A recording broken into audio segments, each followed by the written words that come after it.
കർത്താവിൽ വാത്സല്യമുള്ള എല്ലാ ദൈവജനത്തിനും വീണ്ടും വരുന്നവനായ യേശു കർത്താവിന്റെ നാമത്തിലുള്ളതായ സ്നേഹവന്ദനങ്ങളെ അറിയിക്കുന്നു. വിശുദ്ധ ബൈബിളിലെ 26-ാമത്തെ പുസ്തകവും 48 അധ്യായങ്ങൾ ഉള്ളതും ദൈവം ശക്തിപ്പെടുത്തും എന്ന അർത്ഥമുള്ളതുമായ യെഹെസ്കേൽ പ്രവാചകന്റെ പ്രവചന പുസ്തകത്തിന്റെ പ്രാരംഭ ക്ലാസ്സിന് ശേഷം രണ്ടാമത്തെ ക്ലാസ്സിലേക്ക് നമ്മൾ കടന്നു വന്നിരിക്കുന്നു. വലിയ പ്രവാചകന്മാരുടെ കൂട്ടത്തിൽ മറ്റൊരു അഗ്രഗണ്യനായിട്ടുള്ള പ്രവാചകനാണ് യെഹെസ്കേൽ പ്രവാചകൻ എന്ന് നമുക്ക് പ്രാരംഭത്തിൽ മനസ്സിലാക്കുവാനായിട്ട് ഇടയായി തീർന്നല്ലോ. യെശയ്യാ പ്രവാചകനും യിരെമ്യാ പ്രവാചകനും ശേഷം യെഹെസ്കേൽ പ്രവാചകൻ. യെശയ്യാ പ്രവാചകൻ പ്രവാസത്തിന് മുമ്പ് പ്രവചിച്ചവൻ, യിരെമ്യാ പ്രവാചകൻ പ്രവാസത്തിന് മുൻപും പ്രവാസത്തിന്റെ ആരംഭ കാലഘട്ടത്തിലും പ്രവചിച്ചവൻ. എന്നാൽ യെഹെസ്കേൽ പ്രവാചകൻ പ്രവാസ കാലഘട്ടത്തിൽ എക്സൈൽ പീരീഡിൽ പ്രവചിച്ചവൻ എന്ന് നാം പഠിക്കുവാനായിട്ടിടയായി തീർന്നു. നെബൂഖദ്നേസറിന്റെ രണ്ടാമത്തെ യെരുശലേം അറ്റാക്കിന്റെ ടൈമിൽ യെഹെസ്കേലിനെ ബാബേലിലേക്ക് കൊണ്ടുപോകുവാനായിട്ടിടയായി തീർന്നു എന്ന് നമ്മൾ മനസ്സിലാക്കി. BC 597 രണ്ടാമത്തെ യെരുശലേം അറ്റാക്ക് നെബൂഖദ്നേസർ നടത്തുമ്പോഴാണ് തന്റെ 25-ാമത്തെ വയസ്സിൽ പ്രവാചകൻ അവിടേക്ക് പോകുവാനായിട്ട്, ബാബേലിലേക്ക് പോകുവാനായിട്ട് ഇടയായി തീർന്നത്. ഒന്നാമത്തെ അറ്റാക്ക് നടന്ന BC 606 ദാനിയേലിനെ പോലെയുള്ളതായ ചെറുപ്പക്കാരെ പ്രവാസ കാലഘട്ടത്തിലേക്ക് നെബൂഖദ്നേസർ പിടിച്ചുകൊണ്ട് പോകുവാനായിട്ട് ഇടയായി തീർന്നു. ഈ പ്രവാസ കാലഘട്ടത്തിൽ ബാബേലിലേക്ക് കടന്നു വന്നതായിട്ടുള്ള പുരോഹിതനായിരുന്ന യെഹെസ്കേൽ തന്റെ പ്രവാചക ശുശ്രൂഷ, യെരുശലേമിൽ പുരോഹിതനായിരുന്ന യെഹെസ്കേൽ പ്രവാസത്തിലേക്ക് വരുമ്പോൾ, ബാബിലോണിലേക്ക് വരുമ്പോൾ, പിന്നീട് താൻ ഒരു പ്രവാചകന്റെ ശുശ്രൂഷയാണ് അവിടെ ചെയ്യുന്നത് എന്ന് നമ്മൾ ഈ പുസ്തകത്തിൽ കൂടെ കാണുന്നു. പുരോഹിത ശുശ്രൂഷയും പ്രവാചക ശുശ്രൂഷയും വ്യത്യസ്തതയുള്ളതാണ് എന്നുള്ളതും കഴിഞ്ഞ ക്ലാസ്സിൽ നമുക്ക് പഠിക്കുവാനായിട്ട് കഴിഞ്ഞു.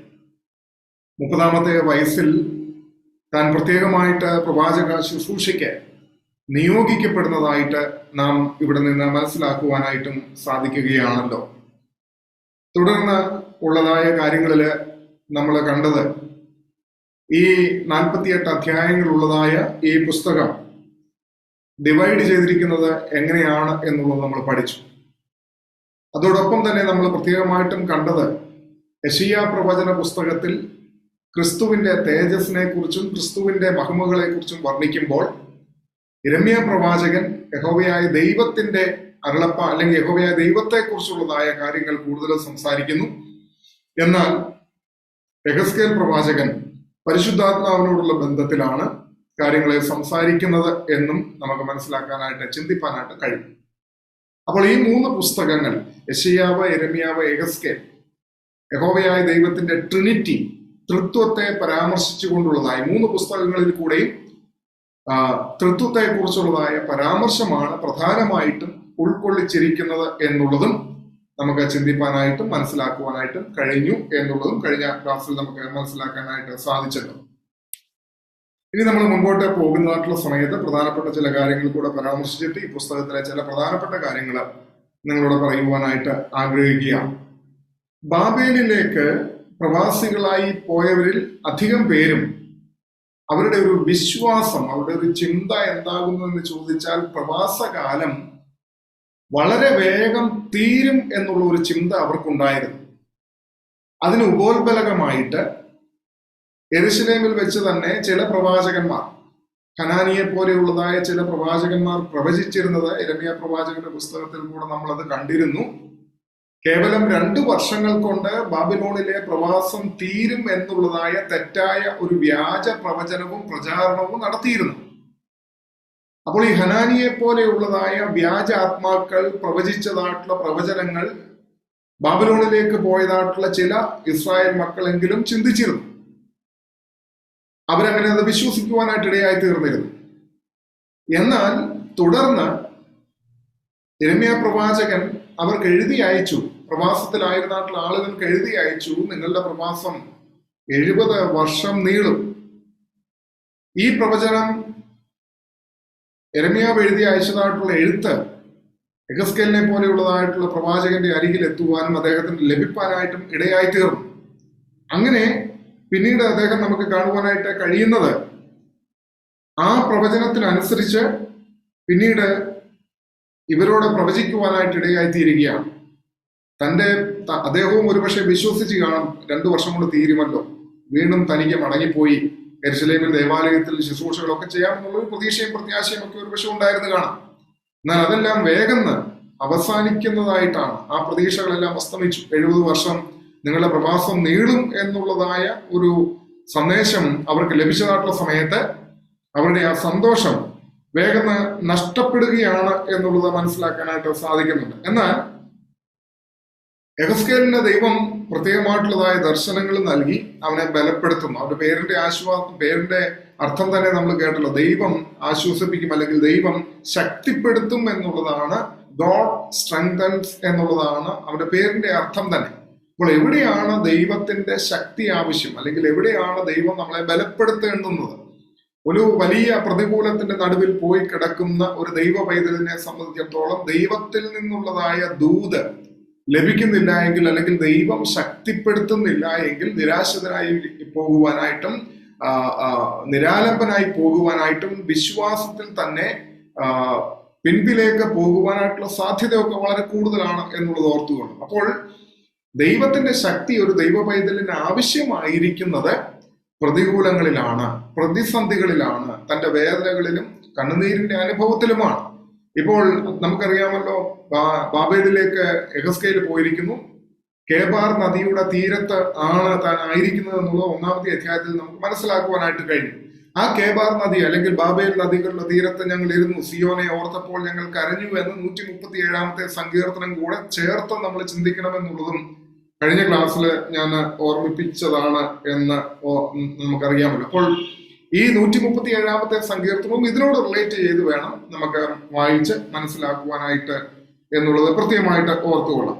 നമ്മൾ ഇവിടെയൊക്കെ പോകുന്ന സമയത്ത് ഞാൻ ഇതിന്റെ ഡിവിഷൻസ് ഓർമ്മിപ്പിച്ചിരുന്നു, എങ്ങനെയാണ് ഈ പുസ്തകം വിഭജിച്ചിരിക്കുന്നത്. അതിൽ 1-ാമത്തെ അധ്യായം 1 മുതൽ 3 വരെയുള്ളതായ അധ്യായങ്ങളില് കോൾ ഓഫ് എസെക്കിയേൽ, യെഹെസ്കേലിനുണ്ടായതായിട്ടുള്ളതായ ദൈവത്തിന്റെ വിളിയെ കുറിച്ചാണ് 1 മുതൽ 3 വരെയുള്ളതായ അധ്യായങ്ങളിൽ പരാമർശിച്ചിരിക്കുന്നതെന്ന് ഓർത്തുകൊള്ളാം. അപ്പോൾ അല്പമായിട്ട് വേഗം നമുക്ക് ഈ യെഹെസ്കേലിനുണ്ടായതായിട്ടുള്ള വിളിയെ കുറിച്ച് പെട്ടെന്ന് നമുക്കൊന്ന് നോക്കാം. നമ്മൾ ആദ്യത്തെ ചില വാക്യങ്ങൾ വായിക്കുന്നതായിട്ടുള്ള സമയത്ത് 1-ാമത്തെ അധ്യായത്തിന്റെ ചില വാക്യങ്ങളൊക്കെ ഞാൻ വേഗം വായിക്കാം. 30-ാം ആണ്ട് 4-ാം മാസം 5-ാം തീയതി ഞാൻ കേബാർ നദീ തീരത്ത് പ്രവാസികളുടെ ഇടയിൽ ഇരിക്കുമ്പോൾ സ്വർഗം തുറന്ന് ഞാൻ ദിവ്യ ദർശനങ്ങളെ കണ്ടു. യെഹോയാക്കീൻ രാജാവിന്റെ പ്രവാസത്തിന്റെ 5-ാം ആണ്ടിൽ മേൽപ്പറഞ്ഞ മാസം 5-ാം തീയതി തന്നെ കൽദയ ദേശത്ത് കേബാർ നദീ തീരത്ത് വെച്ച് ബൂസിയുടെ മകൻ യെഹെസ്കേൽ പുരോഹിതന് യഹോവയുടെ അരുളപ്പാട് ഉണ്ടായി. അവിടെ യഹോവയുടെ കൈയും അവന്റെ മേൽ വന്നു. അപ്പോൾ ആദ്യമേ തന്നെ കുറിച്ചുള്ളതായ ഒരു ഇൻട്രഡക്ഷൻ, താൻ യെഹോയാക്കീമിന്റെ കാലത്താണ് ഇവിടേക്ക് വരുവാനായിട്ട് ഇടയായിത്തീരുന്നത്. 2, താൻ ഒരു പുരോഹിത കുടുംബത്തിൽപ്പെട്ട ഒരു പുരോഹിതനായിരുന്നു. തന്റെ പിതാവിന്റെ പേര് ബൂസി എന്ന് അവിടെ രേഖപ്പെടുത്തിയിട്ടുമുണ്ട്. താൻ ഇപ്പോൾ ആയിരിക്കുന്നത് കേബാർ നദീതീരത്താണ് ആയിരിക്കുന്നത്. ഇത്രയും കാര്യങ്ങൾ നമുക്ക് ആമുഖമായിട്ട് അവിടെ നിന്ന് ലഭിക്കുകയാണ്. അപ്പോൾ ഈ കേബാർ നദീതീരത്തെ പ്രവാസികളുടെ ഇടയിൽ കഴിഞ്ഞ പ്രാവശ്യം ഓർമ്മിപ്പിച്ചിരുന്നു. അതേ സമയത്ത് തന്നെ യെഹെസ്കേലിന് സമകാലികനായിട്ട് ദാനിയേലും പ്രവാസ കാലഘട്ടത്തിലുണ്ട് എന്നുള്ളത് ഓർത്തുകൊള്ളണം. എന്നാൽ ദാനിയേൽ എവിടെയാണ്? നെബൂഖദ്നേസറിന്റെ രാജകൊട്ടാരത്തിലാണ് താൻ ആയിരിക്കുന്നത് എന്നുള്ളത് ഓർക്കണം. എന്നാൽ ഇദ്ദേഹം ആയിരിക്കുന്നത് ഒരു റെഫ്യൂജി ക്യാമ്പിലാണ് യെഹെസ്കേൽ പ്രവാചകൻ ആയിരിക്കുന്നത്. രണ്ടും തമ്മിൽ ആനയും ആടും പോലെയുള്ളതായ അന്തരമുണ്ട്. 2 സ്ഥലത്തെയും സാഹചര്യങ്ങൾ ഒരുപാട് വ്യത്യാസങ്ങളുണ്ട്. രാജകൊട്ടാരത്തിൽ ജീവിക്കുന്നത് പോലെ അല്ലല്ലോ ഒരു റെഫ്യൂജി ക്യാമ്പിൽ ജീവിക്കുക എന്നുള്ളത്. അതിൻ്റെതായിട്ടുള്ള പരിമിതികളുണ്ട്, ബുദ്ധിമുട്ടുകളുണ്ട്, പ്രയാസങ്ങളൊക്കെ ഒരുപാട് അനുഭവിക്കേണ്ടതായിട്ടുണ്ട് അവിടെ. അപ്പോൾ ഒരുപാട് പരിമിതികളുടെയും ബുദ്ധിമുട്ടുകളുടെയും പ്രയാസങ്ങളുടെയും നടുവിൽ കൂടെ കടന്നു പോവുകയാണ് പ്രവാചകൻ എന്നോർക്കണം. ആ സാഹചര്യത്തിൽ ആണ് ഒരു വലിയ ദർശനം അദ്ദേഹത്തിന് ലഭിക്കുവാനായിട്ട് ഇടയായി തീരുന്നത്. അവിടെയും നമ്മൾ ഒരു ആത്മീയ ചിന്ത നമ്മളെ ഉള്ളിൽ നമ്മളെ ഭരിക്കേണ്ടത്, ദാനിയേല് രാജകൊട്ടാരത്തിലായിരിക്കുമ്പോഴും തനിക്ക് ദർശനങ്ങൾ ലഭിക്കുന്നുണ്ട്. ആ പരിതസ്ഥിതിയിൽ അദ്ദേഹത്തിന് അത് ലഭിക്കുന്നു. രാജാവ് കണ്ട സ്വപ്നത്തെ വ്യാഖ്യാനിച്ചു കൊടുക്കുവാനായിട്ടുള്ള കഴിവ് ലഭിക്കുന്നു. തുടർന്ന് പല കാര്യങ്ങളും ദാനിയേലിനെ കുറിച്ച് നമ്മൾ കണ്ടതാണെന്ന് ഓർക്കണം. എന്നാൽ ഇവിടെ വളരെ പരിതാപകരമായിട്ടുള്ളതായ, ശോചനീയമായിട്ടുള്ളതായ, കണ്ണുനീരോടുകൂടെ ആയിരിക്കേണ്ടതായിട്ടുള്ള ഒരു സാഹചര്യത്തിലായിരിക്കുമ്പോൾ ഒത്തിരി പിന്മാറ്റത്തിലേക്ക് പോകാം. നിരാശാജനകമായിട്ടുള്ള അനുഭവം ആണ് അവിടെ ഉള്ളതെന്ന് ഓർക്കണം. ഇനിയും ഒരിക്കലും ഒരു എഴുന്നേൽപ്പില്ല, ഒരു ഉദ്ധാരണമില്ല, ജീവിതത്തിൽ ഇനിയും ഒരു ഗതി പിടിക്കുകയില്ല, ഒരു ഉയർച്ച പ്രാപിക്കുമെന്ന് ഒരു വിചാരവുമില്ല. അങ്ങനെ ജീവിതത്തിന്റെ ഏറ്റവും താഴേക്കിടയിൽ കിടക്കുന്നതായിട്ടുള്ള അവസ്ഥയിലാണ് ഇപ്പോൾ ഈ ഇസ്രായേൽ ജനവും അവരോടൊപ്പം യെഹെസ്കേലും ആയിരിക്കുന്നതെന്ന് ഓർത്തുകൊള്ളാം. എന്നാൽ ദൈവമക്കളെ, ഇവിടെ നമ്മൾ പ്രധാനമായിട്ടും ചിന്തിക്കുകയും മനസ്സിലാക്കുകയും ചെയ്യേണ്ടത് നമ്മുടെ സാഹചര്യം ഏതാണ് എന്നുള്ളതല്ല. ദൈവത്തിന്റെ മുമ്പിൽ രാജകൊട്ടാരത്തിലായിരുന്നാലും കൊള്ളാം, ഈ ലോകത്തിന്റെ ഏറ്റവും പരിതാപകരമായിട്ടുള്ള ശോചനീയമായിട്ടുള്ളതായ അവസ്ഥയിലായാലും കൊള്ളാം, നാം ഏത് അവസ്ഥയിലായിരിക്കുന്നു എന്നുള്ളതല്ല. നാം ആയിരിക്കുന്ന അവസ്ഥയിൽ ദൈവത്തോട് ഉള്ളതായ ബന്ധം, അല്ലെങ്കിൽ ദൈവം നമ്മളോട് ബന്ധപ്പെടുന്ന അനുഭവം, നമ്മുടെ ശോചനീയമായിട്ടുള്ള അവസ്ഥയിൽ, പരിതാപകരമായിട്ടുള്ള അവസ്ഥയിൽ നിന്ന് നമ്മളെ ബലപ്പെടുത്തുവാനും നമ്മളെ ഉറപ്പിച്ചു നിർത്തുവാനും നമ്മളെ ഉയർത്തെഴുന്നേൽപ്പിക്കുവാനും കഴിയുന്നത് ദൈവിക ദർശനത്തിനും ദൈവിക അരുളപ്പാടുകൾക്കും ദൈവത്തിന്റെ വചനത്തിനുമാണ് മാത്രമേ കഴിയൂ എന്നുള്ളത് നമ്മൾ ഓർക്കണം. ഏത് വേദനാജനകമായിട്ടുള്ള അനുഭവത്തിലും, ഏത് കഷ്ടത്തിന്റെയും കണ്ണുനീരിന്റെയും ദുഃഖത്തിന്റെയും സമയത്തും നമ്മളെ ആശ്വസിപ്പിക്കുവാനും നമ്മളെ ബലപ്പെടുത്തുവാനും നമ്മളെ ശക്തിപ്പെടുത്തുവാനും നമ്മളെ ഉയർത്തെഴുന്നേൽപ്പിക്കുവാനായിട്ടും ദൈവത്തിന്റെ വചനത്തിന് മാത്രമേ കഴിയത്തുള്ളൂ. കാരണം ഇത് ദൈവനിശ്വാസ്യമായിട്ടുള്ള തിരുവചനമാണ്. ഈ വചനത്തിൽ അടങ്ങിയിരിക്കുന്ന ഒരു അപ്രമേയ ശക്തിയുണ്ട്. ആ ശക്തി നമ്മൾ അനുഭവിക്കണമെന്നുണ്ടെങ്കിൽ ഈ വചനം നമ്മൾ ധ്യാനിക്കുവാനായിട്ടിടയായിത്തീരണം. വചനം ധ്യാനിക്കുമ്പോൾ അത് നമ്മുടെ സിരകളിലേക്ക്, ഞരമ്പുകളിലേക്ക് ഒരു തീയായിട്ട് കടന്നു ചെല്ലുവാനായിട്ടിടയായിത്തീരും. ആ തീ നമ്മളെ ബലപ്പെടുത്തുവാൻ, ശക്തിപ്പെടുത്തുവാൻ, ഊർജത്തോടുകൂടെ തളർന്നിരിക്കുന്നവരെ ബലപ്പെടുത്തുന്ന, കൊഴിഞ്ഞിരിക്കുന്ന നരിയാണികളെ ഉറപ്പിക്കുന്നതായ, ബലമില്ലാത്തവന് ബലം വർദ്ധിപ്പിക്കുന്നതായിട്ടുള്ള ശക്തി നമ്മുടെ മേൽ വ്യാപരിക്കും എന്നുള്ളത് ഓർത്തുകൊള്ളും. ആത്മാവിന് മാത്രമേ. കാരണം 37-ാമത്തെ അധ്യായത്തിൽ നമ്മൾ കാണുന്നുണ്ടല്ലോ, ഉണങ്ങിയ അസ്ഥികളുടെ താഴ്വരയാണ് കാണിച്ചു കൊടുക്കുന്നത്. അസ്ഥികൾ ഒന്നോടൊന്ന് ബന്ധിക്കാതെ ചിതറപ്പെട്ടു പോയിരിക്കുകയാണ്. ഒരു മനുഷ്യന്റെ ശരീരത്തിന്റെ അസ്ഥികളായാൽ പോലും പല സ്ഥലങ്ങളിലാണ് ചിതറപ്പെട്ടിരിക്കുന്നത് നോക്കണം. അതുപോലത്തെ ഒരു അവസ്ഥയാണ് ഇസ്രായേലിന്റെ അവസ്ഥ. ഒരു മനുഷ്യ ശരീരം, ആ സ്കെലിറ്റൻ, അതിന്റെ കൈയും കാലും തലയും എല്ലാ ഭാഗങ്ങളും, ഓരോ അസ്ഥികളും ബന്ധമില്ലാതെ താഴ്വരയിൽ പല സ്ഥലങ്ങളിൽ ചിതറപ്പെട്ട് കിടക്കുകയാണ്. അങ്ങനെ ചിതറപ്പെട്ട് കിടക്കുന്നിടത്ത് നിന്നും അപ്പോൾ അതുപോലെ ശോചനീയമായിട്ടുള്ളതായ ഒരവസ്ഥയാണ് ഇസ്രായേലിന് ബാബിലോണിൽ ഉള്ളത് എന്ന് ഓർക്കണം. അങ്ങനെ ചിതറപ്പെട്ട് കിടക്കുന്ന അവസ്ഥയിൽ നിന്നും ദൈവത്തിന്റെ ആത്മാവ് അതിന്റെ മേൽ വരുമ്പോൾ അതെന്താണ് സംഭവിക്കുന്നത്? പല സ്ഥലങ്ങളിലായിരുന്ന അസ്ഥിയും ഓരോ അസ്ഥികളും വന്ന് ജോയിൻ ചെയ്യുകയാണ്. അത് ജോയിൻ ചെയ്തിട്ടാണ് ഒരു ആർമി പോലെ എഴുന്നേറ്റ് നിൽക്കുന്നു എന്നാണ് ആ താഴ്വരയിൽ, അതാണ് അവിടെ സംഭവിച്ചതെന്ന് പറഞ്ഞിട്ടുണ്ട്. അപ്പൊ നമ്മുടെയൊക്കെ, ഞാൻ ഇതിനെ അല്പം ആത്മീയ ചിന്തയിലേക്കൊന്ന് കൊണ്ടുപോവുകയാണ്. നമ്മുടെയൊക്കെ ജീവിതത്തിൽ ചില സന്ദർഭങ്ങളിൽ ചില താഴ്വരകൾ ഉണ്ടാവും. താഴ്വര എപ്പോഴും ഇരുൾ നിറഞ്ഞതാണ്, ഭയപ്പെടുത്തുന്നതും പേടിപ്പെടുത്തുന്നതുമായിട്ടുള്ളതായ സാഹചര്യങ്ങൾ നിറഞ്ഞതാണ് താഴ്വരകൾ. അന്ധകാരം നിറഞ്ഞതാണ് താഴ്വര. പ്രകാശം ഒട്ടുമില്ലാത്തതായിട്ടുള്ള അനുഭവമായിരിക്കാം. നിബിഡ വനങ്ങൾ കൊണ്ട് നിറഞ്ഞിരിക്കുന്നതായിട്ടുള്ള അനുഭവം, വന്യ മൃഗങ്ങളെ കൊണ്ട് നിറഞ്ഞിരിക്കുന്ന അനുഭവം.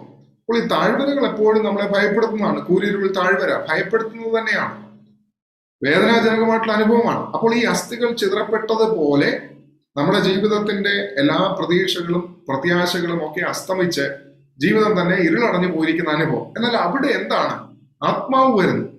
ആത്മാവ് വരുമ്പോഴാണല്ലോ ശക്തിപ്പെടുന്നത് എന്ന് പറഞ്ഞതുപോലെ ഒരു ദൈവ പൈതൽ ജീവിതത്തിലെല്ലാം തകർന്ന തരിപ്പണമായി, നഷ്ടപ്പെട്ടു, ഇനി ഒരു എഴുന്നേൽപ്പില്ല, എല്ലാം ചിതറപ്പെട്ടു പോയി എന്നുള്ള അവസ്ഥയിലായിരിക്കുമ്പോൾ പോലും ദൈവവചനത്തിലേക്ക് നമ്മുടെ കണ്ണിനെ ഒന്ന് കൊണ്ടുപോകുവാനായിട്ട് കഴിയും എന്നുണ്ടെങ്കിൽ, ഈ വചനം ഒന്ന് വായിക്കുവാനായിട്ട് ധ്യാനിക്കുവാനായിട്ട് കഴിയുമെന്നുണ്ടെങ്കിൽ എന്താണ് സംഭവിക്കുന്നതെന്ന് ചോദിച്ചാൽ, വചനത്തിൽ നിന്നുള്ളതായ വചനം തീയാണ്, അഗ്നിയാണ് വചനം എന്ന് ഓർക്കണം. ആ വചനം നമ്മുടെ ഉള്ളിലേക്ക് പ്രവേശിക്കുമ്പോൾ തളർന്നിരിക്കുന്ന, ക്ഷീണിച്ചിരിക്കുന്ന, അല്ലെങ്കിൽ ജീവിതത്തിൽ ഇനി ഒരിക്കലും ഒരു ഉയർത്തെഴുന്നേൽപ്പ് ഉണ്ടാവുകയില്ല, അസ്തമിച്ചിരിക്കുന്നതായിട്ടുള്ള അനുഭവം എന്ന് നമ്മൾ ചിന്തിക്കുമ്പോൾ ഈ തീ നമ്മളെ ഒന്ന് കത്തിക്കുവാനായിട്ടിടയായിത്തീരും.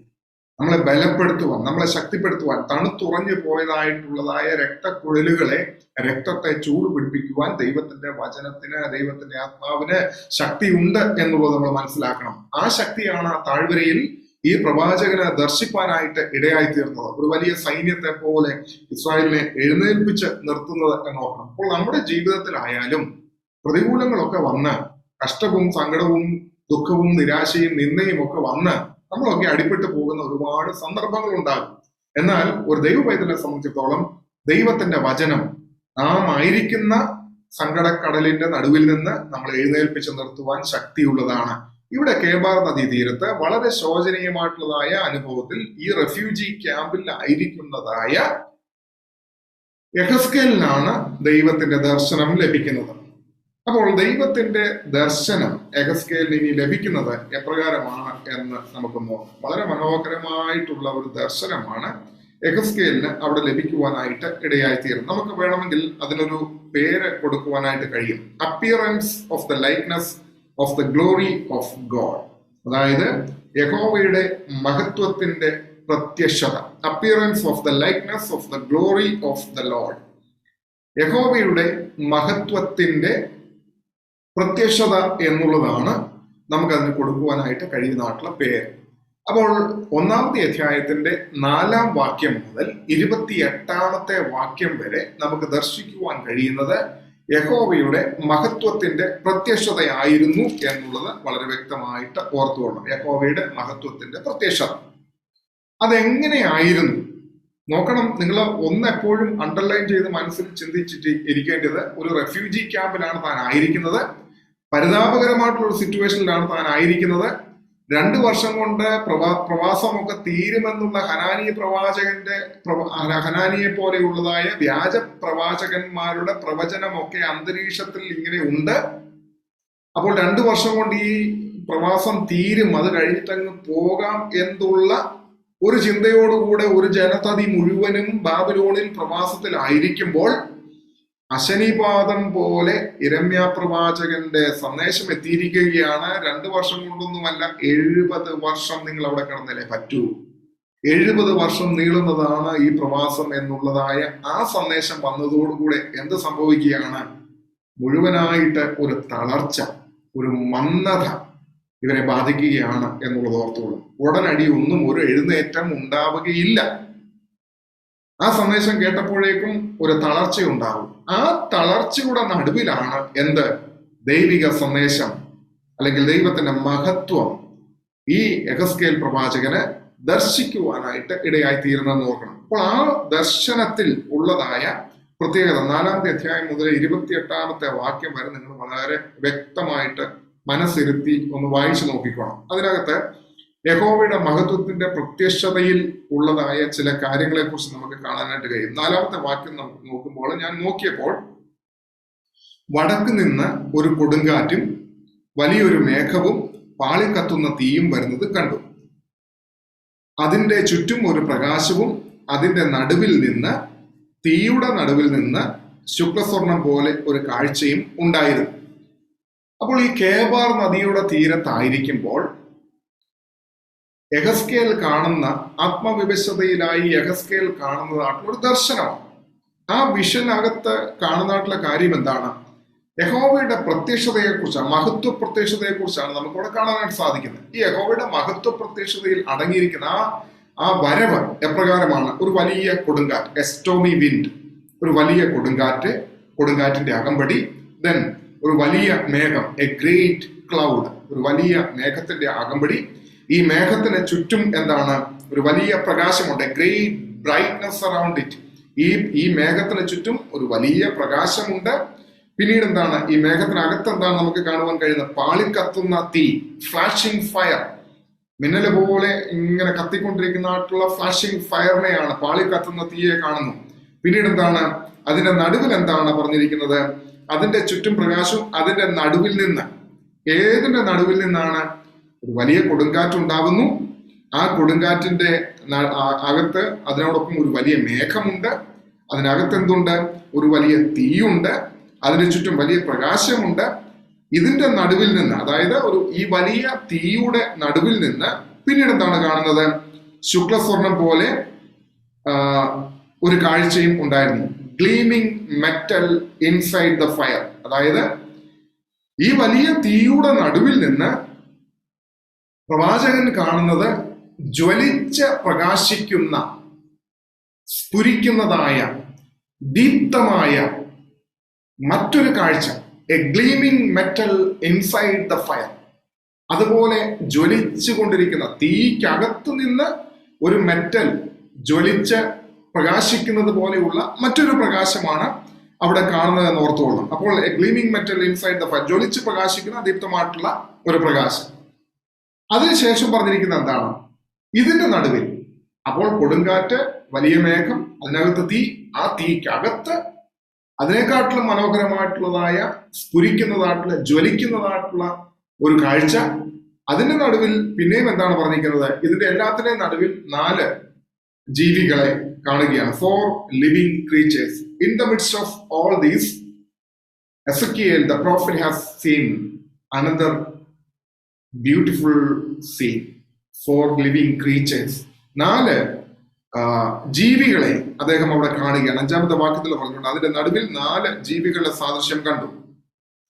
ഇവിടെ ഇപ്പോൾ കാണാനായിട്ട് പോകുന്നത് എന്താകുന്നു എന്ന് ചോദിച്ചാൽ കെരൂബുകളെയാണ്. 4 മുഖമുള്ളതായ കെരൂബുകളെ, 4 ജീവികളെ അവിടെ കാണുവാനായിട്ട് പോവുകയാണ്. ദൈവത്തിന്റെ ജനമേ, കെരൂബുകളെ കുറിച്ചുള്ളതായ ആദ്യ ദർശനം നമുക്ക് ലഭിക്കുന്നത് എവിടെയാകുന്നു എന്ന് ചോദിച്ചാൽ ഉൽപ്പത്തി പുസ്തകം 3-ാമത്തെ അധ്യായം 24-ാമത്തെ വാക്യത്തിലാണ്. ഉൽപ്പത്തി പുസ്തകത്തിൽ ആദാമിനെയും ഹവ്വായും പാപം ചെയ്തതിനു ശേഷം അവരെ ഏദനിൽ നിന്ന് പുറത്താക്കി കെരൂബുകളെ അതിനെ കാവൽ നിർത്തുന്നതായിട്ട് 3-ാമത്തെ അധ്യായം 24-ാമത്തെ വാക്യം, ഉൽപ്പത്തി പുസ്തകം 3:24 നമുക്ക് പഠിക്കാനായിട്ട് കഴിയുന്നുണ്ട്. അവിടെയാണ് ആദ്യമേ വേദപുസ്തകത്തിൽ കെരൂബുകളെ കുറിച്ചുള്ളതായ ഒരു ദർശനം നമുക്ക് ലഭിക്കുന്നത്, ഒരു പിക്ചർ നമുക്ക് ലഭിക്കുന്നത്. ഇതിൽ അവിടെ കൂടുതലൊന്നും പറയുന്നില്ല. കെരൂബുകൾ എന്താണെന്നോ എങ്ങനെയാണെന്നൊന്നും കൂടുതലായിട്ടൊന്നും പറയുന്നില്ല. പിന്നീട് വെളിപ്പാട് പുസ്തകത്തിലേക്ക് പോകുമ്പോൾ വെളിപ്പാട് പുസ്തകത്തിലെ 4-ാമത്തെ അധ്യായം നമ്മൾ കടന്നു വരുന്ന സമയത്ത് 4-ാമത്തെ അധ്യായം 8-ാമത്തെ വാക്യത്തിലൊക്കെ കെരൂബുകളെ കുറിച്ച് വീണ്ടും അവിടെ പറഞ്ഞിരിക്കുന്നതായിട്ട് കാണാം. എന്നാൽ ഏറ്റവും കൂടുതൽ കെരൂബുകളെ കുറിച്ച് വിസ്തരിച്ചൊരു ഡീറ്റെയിൽഡ് എക്സ്പ്ലനേഷൻ നൽകുന്ന ഒരു ഭാഗമാണ് ഈ പറഞ്ഞിരിക്കുന്നതായിട്ടുള്ള എസെക്കിയേൽ പ്രവചന പുസ്തകം 1-ാമത്തെ അധ്യായം 4 മുതലുള്ള വാക്യങ്ങൾ. വീണ്ടും 10-ാമത്തെ അധ്യായത്തിൽ, കാരണം പ്രവാചകന് പല സമയത്ത് ദൈവത്തിന്റെ അരുളപ്പാടും ദർശനങ്ങളും ലഭിക്കുന്നുണ്ട്. 10-ാമത്തെ അധ്യായത്തിലും വരുമ്പോൾ ഈ ദർശനം വീണ്ടും റിപ്പീറ്റ് ചെയ്യുന്നുണ്ട്. അവിടെയും ഒരു താഴ്വരയിൽ നിൽക്കുന്നതായിട്ടുള്ള സമയത്ത് ആ ദർശനം ലഭിക്കുന്നതായിട്ട് നമുക്ക് കാണാനായിട്ട് കഴിയുന്നുണ്ട്. അപ്പോൾ പല സന്ദർഭങ്ങളിൽ ലഭിക്കുന്നുണ്ട്. എന്നാൽ കെരൂബുകളെ കുറിച്ചുള്ള ഒരു ഡീറ്റെയിൽഡ് ആയിട്ടുള്ള എക്സ്പ്ലനേഷൻ ആണ് ഇവിടെ നമുക്ക് കാണാനായിട്ട് കഴിയുന്നത്. പിന്നീട് ഞാൻ ഇനിയിപ്പോ എല്ലാ വാക്യങ്ങളും വായിച്ചു പോകുവാനായിട്ടുള്ള സമയമില്ല. എന്തായാലും നിങ്ങൾ ഈ പുസ്തകം ഒരു പരിചയപ്പെടുത്തൽ മാത്രമേ ഉള്ളൂ. പരിചയപ്പെട്ട് കഴിഞ്ഞതിന് ശേഷം ഇതിനെക്കുറിച്ച് കൂടുതൽ അറിയണമെന്നുണ്ടെങ്കിൽ നിങ്ങൾ ഈ അധ്യായങ്ങളൊക്കെ വായിച്ചാലേ പറ്റുകയുള്ളൂ. അങ്ങനെ വീട്ടിലിരുന്ന് മനസ്സിലിരുത്തി ഇത് വായിക്കുന്നതോടെ ഡീറ്റെയിൽസ് മൊത്തം നിങ്ങൾക്ക് മനസ്സിലാക്കുകയും ചെയ്യാനായിട്ട് സാധിക്കും. എന്നാൽ അതിനകത്ത് അടങ്ങിയിരിക്കുന്ന കാര്യങ്ങൾ വേഗം ഒന്ന് പറഞ്ഞു പോകുവാനായിട്ട് ഞാൻ ആഗ്രഹിക്കുകയാണ്.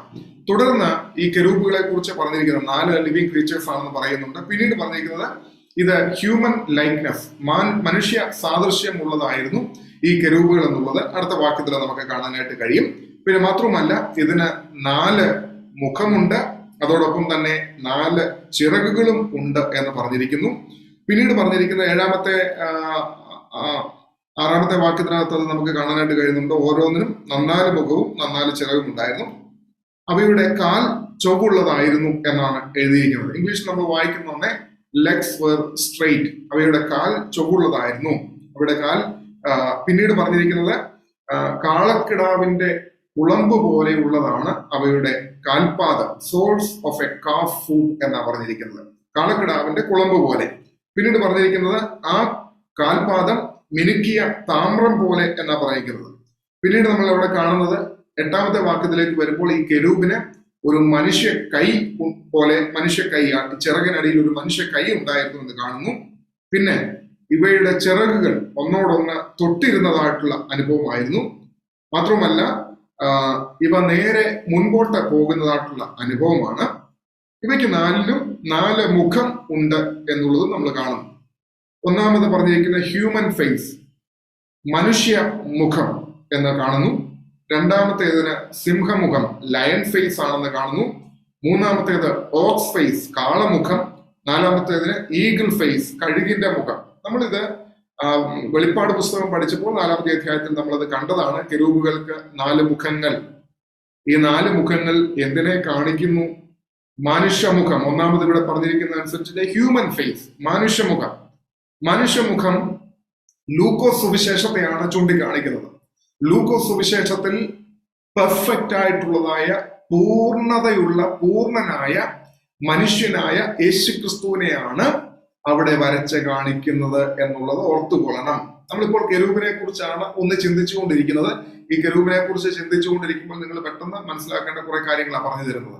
ഒന്ന്, ഈ കെരൂബിന്റെ ഹ്യൂമൻ ഫേസ്. ആ ഹ്യൂമൻ ഫേസ് സുവിശേഷത്തിലെ മൂന്നാമത്തെ സുവിശേഷമായ ലൂക്കോസ് സുവിശേഷത്തിൽ കൂടെ വരച്ചിട്ടിരിക്കുന്ന യേശുക്രിസ്തുവിനെ, ലൂക്കോസ് സുവിശേഷത്തിൽ വരച്ചിട്ടിരിക്കുന്ന യേശുക്രിസ്തു ആരാകുന്നു എന്ന് ചോദിച്ചു കഴിഞ്ഞാൽ അവൻ പൂർണ്ണനായിട്ടുള്ളതായ മനുഷ്യനായിട്ടാണ് അവിടെ നമുക്ക് അവനെ കാണുവാനായിട്ട് കഴിയുന്നത് എന്നുള്ളത് ഓർത്തുകൊള്ളണം. ലൂക്കോസിന്റെ സുവിശേഷം 9ാമത്തെ അധ്യായം 58ാമത്തെ വാക്യത്തിനകത്ത് നമ്മൾ ഇപ്രകാരം വായിക്കുന്നുണ്ട്.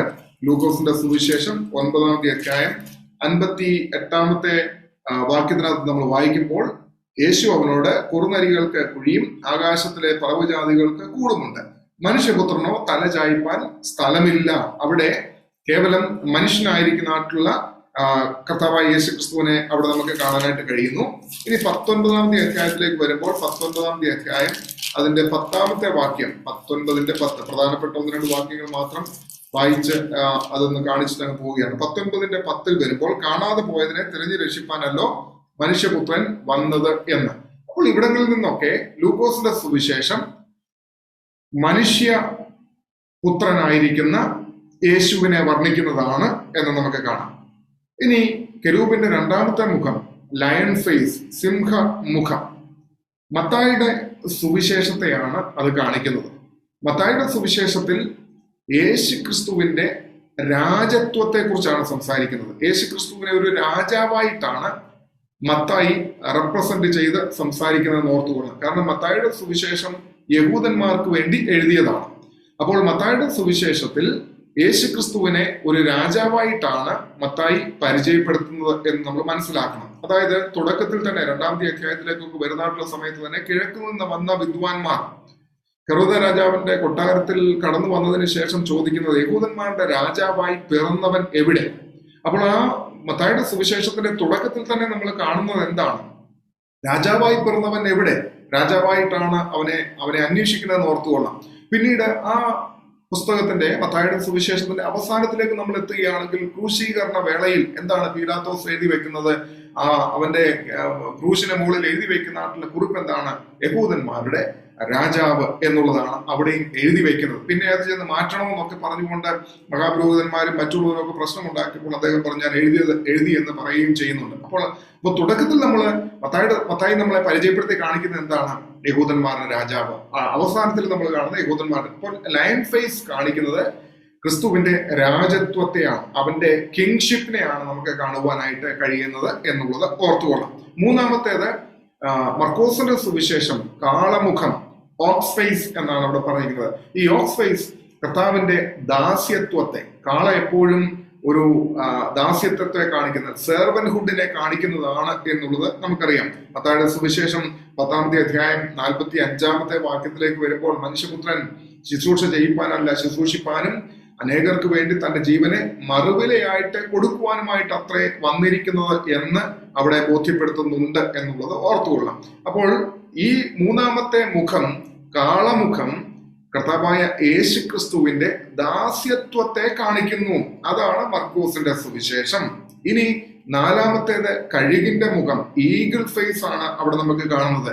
ഈ ഈഗിൾ ഫേസ് എന്ന് പറയുന്നത് യോഹന്നാന്റെ സുവിശേഷത്തിൽ കൂടെ കർത്താവായ യേശു ക്രിസ്തുവിന്റെ ദൈവത്വത്തെ, ഡിവിനിറ്റി ഓഫ് ജീസസ് ക്രൈസ്റ്റ്, അതാണ് നാലാമത്തെ മുഖമായിരിക്കുന്ന കഴുകിന്റെ മുഖത്തിൽ കൂടെ നമ്മൾ കാണുന്നതെന്ന് ഓർത്തുകൊള്ളണം. യോഹന്നാന്റെ സുവിശേഷം 1-ാമത്തെ അധ്യായം 1 മുതൽ 3 വരെയുള്ളതായ വാക്യങ്ങൾ, അതോടൊപ്പം തന്നെ 9-ാമത്തെ അധ്യായം 35 മുതൽ 38 വരെയുള്ള വാക്യങ്ങള്, 10-ാമത്തെ അധ്യായം 30-ാമത്തെ വാക്യം, 14-ാമത്തെ അധ്യായം 9 മുതൽ 11 വരെയുള്ളതായ വാക്യങ്ങൾ. ഈ വാക്യങ്ങളൊക്കെ പ്രത്യേകമായിട്ട് നമ്മൾ എടുത്തു വെച്ച് നോക്കുമ്പോൾ യേശുക്രിസ്തുവിന്റെ ഡിവിനിറ്റിയെ കുറിച്ച്, ദൈവികതയെ കുറിച്ചാണ് അവിടങ്ങളിലെല്ലാം പ്രത്യേകമായിട്ട് സംസാരിക്കുന്നത്. യോഹന്നാന്റെ സുവിശേഷം 1-ാം അധ്യായം 1 മുതൽ 3 വരെ, 9-ാമത്തെ അധ്യായം 35 മുതൽ 38 വരെ, 10-ാമത്തെ അധ്യായം 30-ാമത്തെ വാക്യം, 14-ന്റെ 9 മുതൽ 11 വരെ. ഈ വാക്യങ്ങളൊക്കെ നമ്മൾ വായിക്കുമ്പോൾ യേശുക്രിസ്തുവിന്റെ ഡിവിനിറ്റിയെ കുറിച്ച് പ്രധാനമായിട്ടും നമുക്ക് അവിടെ കാണുവാനായിട്ട് സാധിക്കും. അപ്പോ എന്തൊക്കെ നമ്മൾ ഇതുവരെ കണ്ടു? യഹോവയുടെ മഹത്വത്തിന്റെ പ്രത്യക്ഷത, appearance of the likeness of the glory of the Lord, ഇതാണ് നമ്മൾ കാണുന്നത്. അതിന്റെ അകമ്പടി നമ്മൾ കണ്ടു. വലിയൊരു കൊടുങ്കാറ്റ്, വലിയൊരു മേഘം, പിന്നീട് വലിയ അഗ്നി, ആ അഗ്നിയുടെ നടുവിൽ ജ്വലിച്ച് പ്രകാശിക്കുന്ന അനുഭവം. അതിന്റെ നടുവിൽ നിന്ന് പിന്നെന്ത് വരുന്നു? 4 ജീവികൾ. ആ 4 ജീവികൾക്ക് 4 മുഖങ്ങൾ, അവയ്ക്ക് 4 ചിറകുകൾ, അവയ്ക്ക് ആ ചിറകുകളുടെ കീഴെ 2 മാനുഷ്യ കൈ പോലെയുള്ള മനുഷ്യ കൈ അവയ്ക്കുണ്ടായിരുന്നു. ഇത്രയും കാര്യങ്ങൾ കണ്ടു. ആ മുഖത്തിന്റെ വർണ്ണന നമ്മൾ കണ്ടു. 4 മുഖങ്ങൾ എന്തിനെ റെപ്രസെന്റ് ചെയ്യുന്നു എന്നുള്ളത് നമുക്ക് കാണാനായിട്ട് കഴിയുന്നു. യേശുക്രിസ്തുവിന്റെ വിവിധ ഭാവങ്ങളെ, യേശുക്രിസ്തുവിന്റെ വിവിധ സ്വഭാവങ്ങളെ, അവന്റെ സ്ഥാനങ്ങളെ ആണ് കെരൂബുകൾ റെപ്രസെന്റ് ചെയ്യുന്നതെന്ന് ഓർക്കണം. അപ്പൊ ചുരുക്കം പറഞ്ഞ ദൈവമക്കളെ, ഈ കെരൂബിനെ നമ്മളൊന്ന് നോക്കുമ്പോൾ ഈ കെരൂബിനെ എന്തായിട്ട് നമുക്ക് കാണാനായിട്ട് കഴിയും? സത്യം പറഞ്ഞാൽ അത് ക്രിസ്തുവിന്റെ ഒരു പ്രതിരൂപമായിട്ട്, യേശുക്രിസ്തുവിന്റെ സ്വഭാവങ്ങളല്ലേ ഈ കെരൂബുകളിൽ കൂടെ നമ്മൾ കാണുന്നത്? അവന്റെ ദൈവികതയും അവന്റെ രാജത്വത്തെയും അവന്റെ ദാസ്യത്വത്തെയും അവന്റെ മാനുഷികതയുമാണ് നമ്മൾ കാണുന്നത്. അപ്പോൾ ഈ കെരൂബുകൾ ആരെ റെപ്രസെന്റ് ചെയ്യുന്നു എന്ന് ചോദിച്ചാൽ കർത്താവായ യേശുക്രിസ്തുവിനെയാണ് റെപ്രസെന്റ് ചെയ്യുന്നത്. സമാഗമന കൂടാരത്തിൽ നമ്മൾ കണ്ടത് എന്താണ്? സമാഗമന കൂടാരത്തിന്റെ വിശുദ്ധ സ്ഥലത്തെയും അതിവിശുദ്ധ സ്ഥലത്തെയും തമ്മിൽ വേർതിരിക്കുന്നതായിട്ടുള്ള വെയിൽ, കർട്ടൻ നമ്മൾ കണ്ടു. ആ വെയിലിൽ എന്തുണ്ട്? കർട്ടനിൽ എന്തുണ്ട്? കെരൂബുകളുണ്ട്. പിന്നെ ആദ്യമേ ഇതിനെ സമാഗമന കൂടാരത്തിനെ കവർ ചെയ്തിരിക്കുന്നത് 4 നൂലുകൾ കൊണ്ട് നെയ്തെടുത്തിരിക്കുന്നതായിട്ടുള്ള ഒരു കവറിങ് ആയിരുന്നു എന്ന് നമ്മൾ കണ്ടു. അതിൽ മുഴുവനും എന്താണ്? ചിത്രപ്പണിയായിട്ടുള്ളത് കെരൂബുകളാണ് എന്ന് നമ്മൾ കണ്ടു. അപ്പം അന്ന് നമ്മൾ ഓർത്തിരുന്നത് എന്താണ്? ഈ വിശുദ്ധ സ്ഥലത്ത് നിന്ന് ശുശ്രൂഷ ചെയ്യുന്നതായ പുരോഹിതന്മാരെ, അല്ലെങ്കിൽ വിശുദ്ധ സ്ഥലത്തായിരിക്കുന്നതായിട്ടുള്ള വ്യക്തികളെ നോക്കിക്കൊണ്ടിരിക്കുന്നതായിട്ടുള്ള കെരൂബുകൾ എന്നാണ് നമ്മൾ ചിന്തിച്ചത്. കെരൂബുകൾ നമ്മളെ നോക്കിക്കൊണ്ടിരിക്കുകയാണ്. അപ്പോൾ ഇവിടെ നിന്ന് നമുക്ക് കുറച്ചുകൂടെ പ്രകാശം ലഭിക്കുന്നത് എന്താണ്? കെരൂബുകൾ ആരാണ്? ക്രിസ്തുവിന്റെ വിവിധ ഭാവങ്ങളെ കാണിക്കുന്നവരാണ്, വിവിധ സ്വഭാവങ്ങളെ കാണിക്കുന്നവരാണ്, വിവിധ സ്ഥാനത്തെ, ക്രിസ്തു വഹിച്ചിരുന്ന വിവിധ സ്ഥാനങ്ങളെ കാണിക്കുന്നതാണ് എന്ന് നമ്മൾ കണ്ടു. അപ്പൊ ചുരുക്കം പറഞ്ഞു കഴിഞ്ഞാൽ സമാഗമന കൂടാരത്തിൽ വരച്ചിട്ടിരിക്കുന്ന അല്ലെങ്കിൽ നെയ്തിട്ടിരിക്കുന്നതായിട്ടുള്ള കെരൂബുകൾ ആരെ റെപ്രസെന്റ് ചെയ്യുന്നു? യേശുക്രിസ്തുവിനെ റെപ്രസെന്റ് ചെയ്യുന്നു.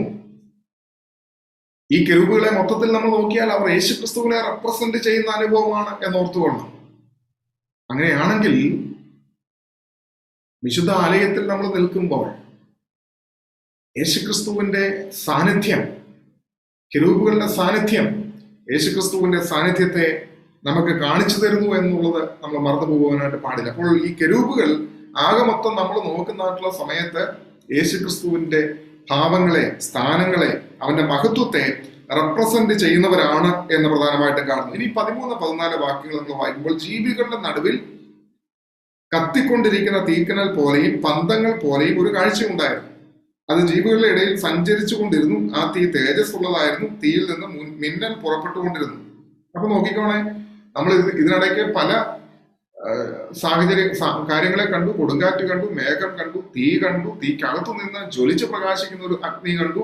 അതിന്റെ നടുവിൽ നിന്ന് എന്നതാ പറയുന്നത്, കെരൂബുകളെ കണ്ടു. പിന്നെ തേണ്ട ഈ കെരൂബുകളുടെ നടുവിൽ എന്തുണ്ട്? ഈ കെരൂബുകളുടെ നടുവിൽ കത്തിക്കൊണ്ടിരിക്കുന്ന തീക്കനൽ പോലെയും പന്തങ്ങൾ പോലെയും ഒരു കാഴ്ച ഉണ്ടായിരുന്നു. നമ്മൾ 10-ാമത്തെ അധ്യായത്തിലേക്കൊക്കെ വരുന്നായിട്ടുള്ള സമയത്ത് പിന്നീട് ഒരു കാഴ്ച കാണാനായിട്ട് സാധിക്കും. ഈ തീക്കനലിൽ നിന്ന് കെരൂബ് തീക്കനൽ എടുത്ത് കൊടുക്കുന്ന കാഴ്ചയൊക്കെ 10-ാമത്തെ അധ്യായത്തിലേക്കൊക്കെ വരുന്നായിട്ടുള്ള സമയത്ത് ദൈവത്തിന്റെ ക്രോധം യെരുശലേമിനെ മേൽ ഇറങ്ങാൻ പോകുന്നു. അതിനെക്കുറിച്ചുള്ളതായ ദൃഷ്ടാന്തങ്ങളൊക്കെ നമുക്ക് അവിടെ കാണാനായിട്ട് കഴിയും. അപ്പോൾ ഇവിടെ നമ്മൾ നോക്കുന്നതായിട്ടുള്ള സമയത്ത് നമ്മള് യെശയ്യാ പ്രവാചകന്റെ 6-ാമത്തെ അധ്യായത്തിലെ യെശയ്യാവ് കാണുന്നതായിട്ടുള്ള ദർശനത്തിൽ എന്താണ്? യാഗപീഠത്തിൽ നിന്ന് കൊടിൽ കൊണ്ട് അഗ്നിയെടുത്ത് അവന്റെ നാവിന്മേൽ തൊടുന്ന ഒരു രംഗം നമ്മൾ കാണുന്നുണ്ട് 6-ാമത്തെ അധ്യായത്തിൽ. അപ്പോൾ ഇവിടെ നമുക്ക് അതിന്റെ കുറച്ചുകൂടെ ഒരു ക്ലാരിറ്റി നമുക്ക് കിട്ടുകയാണ്. കെരൂബുകളുടെ നടുവിൽ, അതാണല്ലോ അവിടെ നമ്മൾ കാണുന്നത്, ജീവികളുടെ നടുവിൽ കത്തിക്കൊണ്ടിരിക്കുന്ന തീക്കനൽ പോലെയും പന്തങ്ങൾ പോലെയും ഒരു കാഴ്ച ഉണ്ടായിരുന്നു. അപ്പോൾ യാഗപീഠത്തിൻ്റെതായിട്ടുള്ള ഒരു അനുഭവം, അവിടെയാണ് തീക്കനൽ വെച്ചിരിക്കുന്നത് എന്ന് നമുക്ക് അവിടെ കാണാനായിട്ട് കഴിയുകയാണ്. അത് ജീവികളുടെ ഇടയിൽ സഞ്ചരിച്ചു കൊണ്ടിരുന്നു. ഇത് പോകുന്നിടത്തെല്ലാം അതുണ്ടെന്ന് ഓർത്തുകൊള്ളും. ആ തീ തേജസ് ഉള്ളതായിരുന്നു. തീയിൽ നിന്ന് മിന്നൽ പുറപ്പെട്ടുകൊണ്ടിരുന്നു. പിന്നീട് ജീവികൾ മിന്നൽ പോലെ അങ്ങോട്ടും ഇങ്ങോട്ടും ഓടിക്കൊണ്ടിരുന്നു എന്നാണ് കാണുന്നത്. ഇതൊക്കെ വളരെ ദീർഘമായിട്ട് നമ്മൾ ഇതിനെ കെരൂബിനെ കുറിച്ച് മാത്രം പഠിച്ചു കഴിഞ്ഞാൽ ഒരു വലിയ പഠനത്തിലേക്ക് പോകേണ്ടി വരും. പക്ഷെ ഈ സമയം ഞാൻ അതിനെ വിനിയോഗിക്കുന്നില്ല. പിന്നീട് നമ്മൾ നോക്കുന്നതായിട്ടുള്ള സമയത്ത് 15-ാമത്തെ വാക്യങ്ങൾ മുതലൊക്കെ നോക്കുമ്പോൾ 4 ജീവികളിലൊക്കെ 4 ചക്രങ്ങൾ ഉണ്ടായിരുന്നു എന്നൊക്കെ കാണാനായിട്ട് കഴിയും.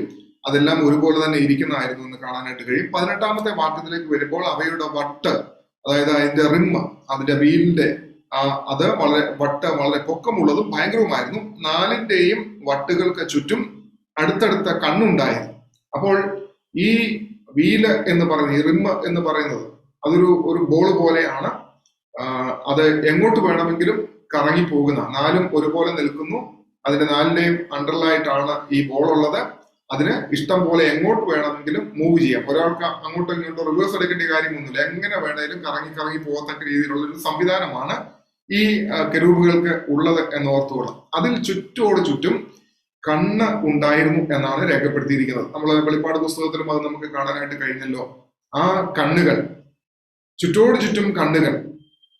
നാം വിചാരിക്കും കർത്താവിന് 2 കണ്ണേ ഉള്ളൂ, ഈ 2 കണ്ണുകൊണ്ട് അവൻ എങ്ങനെയാണ് ലോകത്തെ മുഴുവനും ദർശിക്കുന്നത് എന്നുള്ളൊരു ചിന്ത നമുക്കുണ്ടാവും. എന്നാൽ ഇവിടെ വളരെ വ്യക്തമായിട്ട് പറഞ്ഞിരിക്കുകയാണ്, ചുറ്റും കണ്ണ്. എല്ലാ കാര്യങ്ങളെയും, ലോകത്തിൽ നടക്കുന്നതായിട്ടുള്ള എല്ലാ സംഭവങ്ങളെയും ടൈം ടു ടൈം കർത്താവ് തമ്പുരാൻ ദർശിച്ചുകൊണ്ടേ ഇരിക്കുന്നതായിട്ട് കാണാനായിട്ട് കഴിയും. പിന്നെ താഴേക്ക് പോകുമ്പോൾ 24-ാമത്തെ വാക്യം വരുമ്പോൾ, അവ പോകുമ്പോൾ, ഈ ജീവികൾ പോകുമ്പോൾ അവയുടെ ചിറകുകളിലെ എരിച്ചിൽ വലിയ വെള്ളത്തിന്റെ എരിച്ചിൽ പോലെയും സർവശക്തന്റെ നാദം പോലെയും ഒരു സൈന്യത്തിന്റെ ആരവം പോലെയും മുഴക്കമുള്ളതായി ഞാൻ കേട്ടു. അതായത് ഈ കെരൂബുകൾ കടന്നു പോകുമ്പോഴത്തെ ശബ്ദമാണ്. 10-ാമത്തെ അധ്യായത്തിൽ വരുമ്പോൾ നമുക്ക് കാണാം വലിയ എർത്ത്ക്വൈക്ക് ഉണ്ടാവുന്ന സൗണ്ട് എന്നാണ് എഴുതിയേക്കുന്നത്. അതുപോലെ ഭയങ്കരമായിട്ടുള്ള ശബ്ദഘോഷത്തോടു കൂടെയാണ് കെരൂബുകൾ മുൻപോട്ടും സഞ്ചരിക്കുന്നത്. അവ പോകുന്ന സമയത്ത് സഞ്ചരിക്കുന്നതെന്ന് നമുക്ക് കാണാനായിട്ട് കഴിയും. പിന്നീട് 26-ാമത്തെ വാക്യത്തിലേക്ക് വരുമ്പോൾ, അവയുടെ തലയ്ക്ക് മീതെയുള്ള വിധാനത്തിന് മീതെ നീലക്കല്ലിന്റെ കാഴ്ച പോലെ സിംഹാസനത്തിന്റെ രൂപം, പിന്നെ സിംഹാസനത്തിന്റെ രൂപത്തിന്മേൽ അതിനു മീതെ മനുഷ്യ സാദൃശ്യത്തിൽ ഒരു രൂപവും ഉണ്ടായിരുന്നു. അവിടെ നമ്മൾ കണ്ടോ, എസെക്കിയേലിനെ കാണിച്ചു കൊടുക്കുകയാണ്. ഈ കെരൂബുകൾക്ക് തലയ്ക്ക് മീതെയുള്ള വിധാനം, ആ വിധാനത്തിൽ എന്താണ് സംഭവിക്കുന്നത്? മീതെയുള്ള വിധാനത്തിന് മീതെ നീലക്കല്ലിന്റെ കാഴ്ച പോലെ സിംഹാസനത്തിന്റെ രൂപം അവിടെ കാണിച്ചു കൊടുക്കുന്ന എന്താണ്? ഒരു സിംഹാസനം, ഒരു ത്രോൺ അവിടെ കാണിച്ചു കൊടുക്കുക. നമുക്കറിയാമല്ലോ, ഈ ത്രോൺ കാണിക്കുന്നത് എപ്പോഴും അധികാരത്തെ കാണിക്കുന്നതാണ്. ഒരു അധികാരം ഇതിന്റെ എല്ലാം മുകളിലുണ്ട്. കാരണം അവനിപ്പോൾ എവിടെയാണ്? കേബാർ നദിയുടെ തീരത്ത് ശോചനീയമായിട്ടുള്ള ഒരു റെഫ്യൂജി ക്യാമ്പിലാണ് ഇദ്ദേഹം ആയിരിക്കുന്നതെന്ന് ഓർത്തുകൊള്ളും. അദ്ദേഹം ദർശിക്കുന്നത് എന്താണ്? ഒരു സിംഹാസനത്തെ ദർശിക്കുകയാണ്. ബാബിലോണിൽ ഒരു സിംഹാസനമുണ്ട്, അത് നെബൂഖദ്നേസറിന്റെ സിംഹാസനമാണ്. എന്നാൽ സിംഹാസനങ്ങൾക്ക് മീതെ ഒരു സിംഹാസനം ഉണ്ട് എന്ന് കാണിച്ചു കൊടുക്കുന്നതിന്റെ കാരണം ആ ഒരൊറ്റ കാഴ്ച തന്നെ ഏത് ബലഹീനനായവനെയും ബലപ്പെടുത്തുന്നതാണ് എന്നുള്ളത് ഓർത്തുകൊള്ളാം. ഈ ലോകത്തിന്റെ അധികാരങ്ങളിൽ പെട്ട്, ഈ ലോകത്തിൻ്റെതായിട്ടുള്ള സിംഹാസനങ്ങളുടേതായിട്ടുള്ള അധികാരങ്ങളിൽ പെട്ട് പലപ്പോഴും മനുഷ്യൻ ബലഹീനനും നിരാശിതനും എഴുന്നേൽക്കുവാൻ കഴിയാത്തവനും ജീവിതത്തിൽ സകല പ്രതീക്ഷകളും അസ്തമിച്ച് പോകുന്നവരായിരിക്കും എന്ന് ഓർത്തുകൊള്ളണം. എന്നാൽ ദൈവത്തിന്റെ ജനമെ ഓർമ്മിപ്പിക്കുന്ന എന്താണെന്നറിയാമോ? ഈ ലോകത്തിലെ അധികാരങ്ങൾക്ക് മീതെ ഒരു അധികാരം ഉണ്ട്, ഒരു സിംഹാസനം ഉണ്ട് എന്നുള്ളത് എല്ലാ കാലത്തും ജീവിതത്തിന്റെ ശോചനീയമായിട്ടുള്ള അവസ്ഥകളിൽ കൂടെ, അല്ലെ ഭരണ നേതൃത്വത്തിന്റെ പ്രയാസങ്ങളിൽ കൂടെ, ഭരണ നേതൃത്വം ഉണ്ടാക്കുന്നതായിട്ടുള്ള പ്രതികൂലങ്ങളിൽ കൂടെ നിരാശാജനകമായിട്ട് നമ്മൾ കടന്നു പോകുമ്പോൾ നമുക്ക് ശക്തി നൽകുന്നതാണ് ആ അധികാരങ്ങൾക്ക് മുകളിൽ ഒരു അധികാരം, സിംഹാസനങ്ങൾക്ക് മുകളിൽ ഒരു അധികാരം ഉണ്ട്. അപ്പോൾ ദൈവത്തിന്റെ ജനം ഇവിടെ ശക്തിപ്പെടേണ്ടത് എന്തുകൊണ്ടാണെന്ന് അറിയാമോ? ഇന്നത്തെ ലോകത്തിലേക്ക് നമ്മൾ നോക്കിയാൽ നമുക്ക് സന്തോഷിക്കാനൊന്നുമില്ല. അടിക്കടി വില ഉയർന്നുകൊണ്ടിരിക്കുന്ന ഒരു സാഹചര്യം. പാചകവാതകത്തിന് വില ഉയരുന്നു, ഗ്യാസിന്, പെട്രോൾ ഉൽപ്പന്നങ്ങൾക്ക് വില ഉയരുന്നു. അതുകൊണ്ട് സകല വിധമായിട്ടുള്ളതായ ഉൽപ്പന്നങ്ങൾക്കും വില ഉയർന്നുകൊണ്ടിരിക്കുന്നു. മനുഷ്യനെ ജീവിക്കുവാൻ കഴിയാത്തതായിട്ടുള്ള സാഹചര്യം. ഒരുപാട് ആളുകൾ നിരാശിതരാണ്. ഒരുപാട് ആളുകൾ ഇനിയും ഇതൊക്കെ ഇങ്ങനൊക്കെ പോകത്തുള്ളൂ, ഈ ഗവൺമെന്റിൽ നിന്ന് അല്ലെങ്കിൽ ഇന്നത്തെ ഭരണ അധികാരികളിൽ നിന്ന് നമുക്കൊന്നും ഒരു കാലത്തും ഒരു വിടുതൽ ഉണ്ടാവത്തില്ല, നാം നശിക്കും എന്നുള്ള ചിന്തയിലൊക്കെ അല്ലേ പലപ്പോഴും നമ്മൾ ആയിരിക്കുന്നത്. എന്നാൽ ഈ ഒരു ശോചനീയ അവസ്ഥയിൽ ദൈവമക്കൾ ദൈവിക ദർശനം പ്രാപിപ്പാനായിട്ട് ഇടയായിത്തീരണം. ഈ ലോകത്തിന്റെ ഭരണാധികാരികളല്ല, അല്ലെങ്കിൽ നമ്മെ ഭരിക്കുന്ന ഒരു സ്റ്റേറ്റോ ഒരു രാജ്യത്തിന്റെയോ ഭരണാധികാരി അല്ല. അതിനു മുകളിൽ ഒരു സ്വർഗീയ സിംഹാസനം ഉണ്ട് എന്ന് ദിവ്യ ദൃഷ്ടികളാൽ നമുക്ക് കാണുവാനായിട്ട് കഴിയണം. അതുകൊണ്ട് നമ്മുടെ ആത്മീയ ദൃഷ്ടി നമുക്ക് പ്രകാശിച്ചെങ്കിൽ മാത്രമേ ഈ വലിയ മനോഹരമായിട്ടുള്ളതായ അനുഭവത്തെ കാണുവാൻ കഴിയത്തുള്ളൂ. ആ സ്വർഗീയ സിംഹാസനത്തെ കണ്ടാൽ, ഈ സിംഹാസനത്തിന്റെ മേലെ ഒരു സിംഹാസനം ഉണ്ട് എന്ന് കണ്ടാൽ, ആ ദർശനം നമ്മളെ ബലപ്പെടുത്തുന്നതായിരിക്കും, നമ്മളെ ശക്തിപ്പെടുത്തുന്നതായിരിക്കും, നമ്മളെ മുൻപോട്ട് ചലിപ്പിക്കുന്നതും ആയിരിക്കും എന്നുള്ളത് ഓർത്തുകൊള്ളണം. ഇവിടെ സിംഹാസനത്തിൽ എന്തുണ്ടെന്നാ പറഞ്ഞിരിക്കുന്നത്? സിംഹാസനത്തിന്റെ രൂപത്തിന്മേൽ അതിനു മീതെ മനുഷ്യ സാദൃശ്യത്തിന്മേൽ ഒരു രൂപവും ഉണ്ടായിരുന്നു. അപ്പോൾ സിംഹാസനത്തിന്റെ മീതെ എന്ന് പറഞ്ഞാൽ സിംഹാസനത്തിനകത്ത്, സിംഹാസനത്തിൽ ഇരിക്കുന്ന ഒരു രൂപം. ആ രൂപത്തെ കുറിച്ച് എന്താ പറയുന്നത്? അത് മാനുഷിക രൂപമായിരുന്നു എന്നാ പറയുന്നത്, അല്ലെ? മനുഷ്യ സാദൃശ്യത്തിന്മേൽ ഒരു രൂപവും ഉണ്ടായിരുന്നു. ഇത് യഹസ്കേലിന്റെ ദൈവം കാണിച്ചു കൊടുക്കുകയാണ്. സിംഹാസനത്തിൽ ഇരിക്കുന്ന കർത്താവായ യേശു ക്രിസ്തുവിനെ നമ്മൾ വെളിപ്പാട് പുസ്തകം 7-ാം അധ്യായത്തിലേക്ക് വരുമ്പോഴും സിംഹാസന മധ്യേ കുഞ്ഞാടിനെ കാണുന്നുണ്ട് എന്നുള്ളത് ഓർത്തുകൊള്ളും. ഇവിടെയും എന്താണ്? സിംഹാസന മധ്യേ കർത്താവായ യേശു ക്രിസ്തു. അവിടെ പറയുന്നത് മനുഷ്യ രൂപമെന്നല്ലേ പറഞ്ഞിരിക്കുന്നത്? മനുഷ്യന്റെ രൂപത്തിന്മേൽ, മനുഷ്യന്റെ രൂപത്തിൽ ആരാ? സ്വർഗം ഭൂമിയിലേക്ക് ഇറങ്ങി വന്നത് ഏത് രീതിയിലാണ്? മനുഷ്യരൂപത്തിലാണ് എന്നുള്ളത് ഓർത്തുകൊള്ളും. ദാസനായി വേഷത്തിൽ മനുഷ്യനായി വിളങ്ങിയാണ് ഇറങ്ങി വന്നിരിക്കുന്നത്. ആ മനുഷ്യനെയാണ് ഇവിടെ യഹസ്കേലിനെ കാണിച്ചു കൊടുക്കുകയാണ്, സിംഹാസനത്തിന്റെ മേൽ ഇരിക്കുന്നതായിട്ടുള്ള മനുഷ്യനായ കർത്താവായ യേശുക്രിസ്തു. ആ യേശുക്രിസ്തുവിനെ കുറിച്ച് വീണ്ടും വർണ്ണിക്കുന്നത് എപ്രകാരമാണെന്ന് അറിയാമോ? അവിടെ പറഞ്ഞിരിക്കുന്നത്, അര മുതൽ മേലോട്ട് അതിനകത്ത് ചുറ്റും തീക്കൊത്ത ശുക്ലസ്വർണം പോലെ ഞാൻ കണ്ടു എന്നാണ് അവിടെ പറഞ്ഞിരിക്കുന്നതെന്ന് ഓർത്തുകൊള്ളും. അവിടെ പറയുന്നത് എന്താണ്? I saw as it were gleaming metal like the appearance of fire enclosed all around. അവിടെയും എന്താണ്? ജ്വലിക്കുന്ന കാഴ്ചയാണ് കാണുന്നത്. ദീപ്തമായിട്ടുള്ള എ ഗ്ലീമിംഗ് ലൈറ്റ്, എ ഗ്ലീമിംഗ് ഫയർ, അതാണ് അവിടെ കാണുന്നതെന്ന് ഓർത്തുകൊള്ളും. എന്താണ്? അര മുതൽ മേലോട്ട്. നമ്മള് വെളിപ്പാട് പുസ്തകം 1-ാമത്തെ അധ്യായം 12-ാമത്തെ വാക്യം മുതല് എന്നോട് സംസാരിച്ച നാദം എന്ത് എന്ന് അറിയുവാൻ ഞാൻ തിരിഞ്ഞു നോക്കിയപ്പോൾ കണ്ട കാഴ്ച യോഹന്നാൻ പത്മോസ് ദ്വീപിൽ രേഖപ്പെടുത്തിയിട്ടുണ്ട്. എന്താണ്? മാറത്ത പൊങ്കച്ച കെട്ടിയവൻ, കാലുകൾ വെള്ളോട്ടിന് സമമായിട്ടുള്ളവൻ, കണ്ണുകൾ അഗ്നിജ്വാലയ്ക്ക് ഒത്തവണ്ണമുള്ളവൻ, തലമുടി പഞ്ഞി പോലെയുള്ളവൻ എന്ന് പറഞ്ഞുകൊണ്ട് മനോഹരമായിട്ടുള്ള ഒരു വിവരണമാണ് യേശു ക്രിസ്തുവിനെ കുറിച്ച് അവിടെ പറഞ്ഞിരിക്കുന്നത്. ഇവിടെ യഹസ്കേൽ പ്രവാചകൻ കാണുന്നത് അതുപോലെയുള്ളതായ സംഭവം തന്നെയാണ് കാണുന്നത്. അര മുതൽ മേലോട്ട് എന്താണ്? എ ഗ്ലീമിംഗ് ഫയർ ആണ് കാണുന്നത് എന്നുള്ളത് ഓർത്തോളും. പിന്നീട് അവന്റെ അര മുതൽ കീഴോട്ട് തീ പോലെ ഞാൻ കണ്ടു, അതിന്റെ ചുറ്റും പ്രകാശവും ഉണ്ടായിരുന്നു. ഇതൊന്നും നമ്മുടെ മാനുഷിക ഇമാജിനേഷനിലൊന്നും ഇമാജിൻ ചെയ്യാനൊന്നും പറ്റത്തൊന്നുമില്ല കേട്ടോ. ഇത് അതിനുമൊക്കെ ഒത്തിരി മേലെ നിൽക്കുന്ന സംഭവങ്ങളാണ്. അതിന് ചുറ്റുമുള്ള പ്രകാശം മഴയുള്ള ദിവസത്തിൽ മേഘത്തിൽ കാണുന്ന വില്ലിന്റെ കാഴ്ച പോലെയായിരുന്നു. ഈ വില്ല് എവിടെ നമ്മൾക്ക് കാണാനായിട്ട് കഴിയും? ഉൽപ്പത്തി പുസ്തകം 9-ാമത്തെ അധ്യായം 13-ാമത്തെ വാക്യം, ദൈവം നോഹയോട് ചെയ്ത ഉടമ്പടിയുടെ അടയാളമാണ് മഴവില്ല്, റെയിൻബോ. ഈ മഴവില്ല് എവിടെ കാണാനായിട്ട് വീണ്ടും കഴിയും? വെളിപ്പാട് പുസ്തകം 1-ാമത്തെ അധ്യായം 17-ാമത്തെ വാക്യത്തിലും 4-ാമത്തെ അധ്യായം 3-ാമത്തെ വാക്യത്തിലും സിംഹാസനത്തിന് ചുറ്റുമുള്ളതായ മഴവില്ല് കാണുവാനായിട്ട് കഴിയും. ഇതൊരു ഉടമ്പടിയുടെ അടയാളമാണ്. ദൈവത്തിന് സ്തോത്രം. ആ മഴവില്ല് ഇപ്പോൾ ഇവിടെ കാണുകയാണെന്ന് ഓർത്തുകൊള്ളും. ഒരു വില്ല് സിംഹാസനത്തിന് ചുറ്റും ഉണ്ടായിരുന്ന മഴയുള്ള ദിവസത്തിൽ മേഘത്തിൽ കാണുന്ന വില്ലിന്റെ കാഴ്ച പോലെ. എന്നിട്ടാ പറഞ്ഞിരിക്കുന്നത്, യഹോവയുടെ മഹത്വത്തിന്റെ പ്രത്യക്ഷത ഇങ്ങനെയായിരുന്നു കണ്ടത്. അതാണ് ഞാൻ ആദ്യമേ ഓർമ്മിപ്പിച്ചത്, ആ പേര് പറഞ്ഞത്, appearance of the likeness of the glory of the Lord. യഹോവയുടെ മഹത്വത്തിന്റെ പ്രത്യക്ഷത യെഹെസ്കേൽ പ്രവാചകൻ കണ്ടത് ഇങ്ങനെയായിരുന്നു. ഇനിയും അവിടെ നമ്മൾ ചിന്തിക്കേണ്ടത് എന്താണെന്ന് അറിയാമോ? ബാക്കി പറഞ്ഞിട്ടുണ്ട്, അത് ഞാൻ പറയാം. ഈ കണ്ട പ്രത്യക്ഷത അല്ലെങ്കിൽ ഈ മഹത്വം ആരുടേതാണെന്നുള്ളത് വളരെ വ്യക്തമാണ്.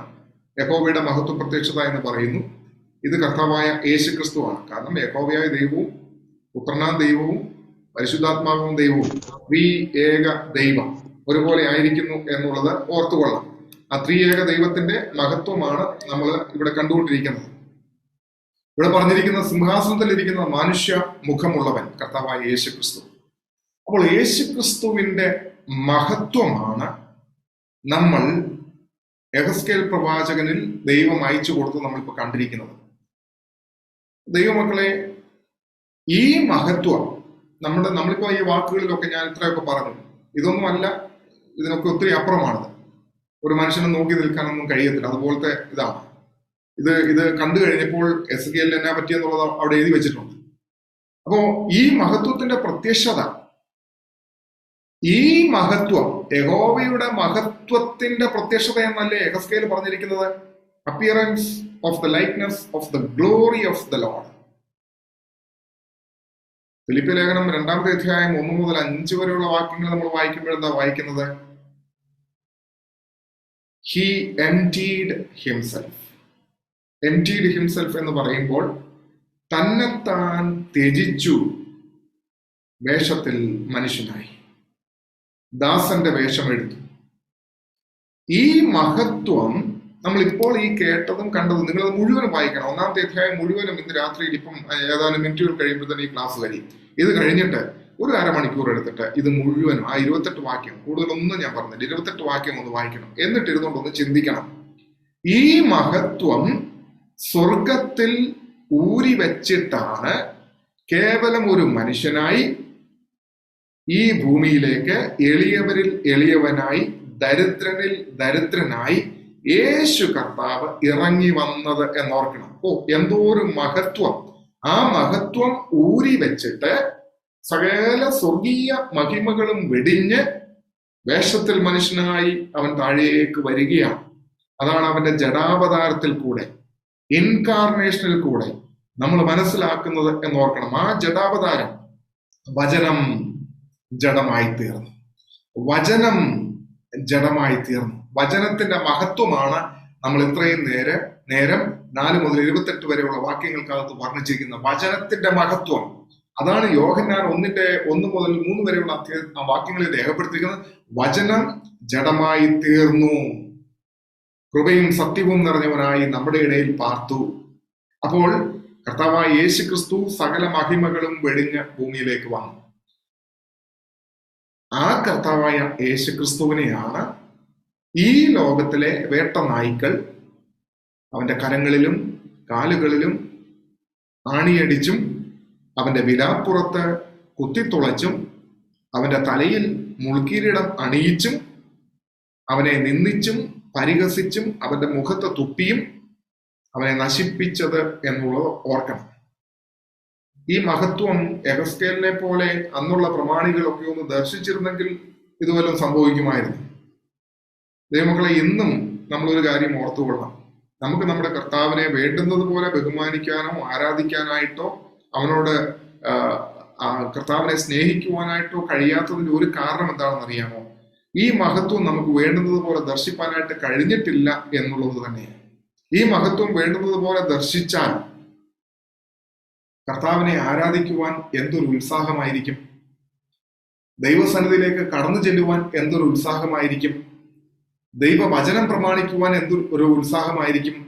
വചനാനുസൃതം ജീവിപ്പാൻ എന്തൊരു താല്പര്യമായിരിക്കും! വചനത്തെ സ്നേഹിക്കുവാൻ എന്തൊരു ഒരു ഒരു ശുഷ്കാന്തിയും തീഷ്ണതയും ഉണ്ടാകും. നമ്മുടെ എല്ലാവരുടെയും കുഴപ്പം ഈ മഹത്വം ദർശിപ്പാൻ കഴിയാത്തതാണ്. യെഹെസ്കേലിനെ പോലെ കർത്താവേ, നിന്റെ മഹത്വം ദർശിപ്പാൻ എന്നെ സഹായിക്കണമേ എന്ന് നമുക്ക് പ്രാർത്ഥിപ്പാനായിട്ട് ഇടയായിത്തീരണം. ഈ മഹത്വം ദർശിച്ചാൽ നാം പിന്നീട് ഒരിക്കലും ലോകത്തിന്റെ പുറകാലെ പോകുന്നവരായിട്ട് തീരുകയില്ല. ഈ മഹത്വം ദർശിച്ചപ്പോൾ അദ്ദേഹത്തിന് സംഭവിച്ചത് എന്താണെന്ന് അവിടെ എഴുതിയിട്ടുണ്ട്. അത് കണ്ടിട്ട് ഞാൻ കവിണ്ണു വീണു. 28-ാമത്തെ വാക്യത്തിന്റെ അവസാന ഭാഗങ്ങളാണ്.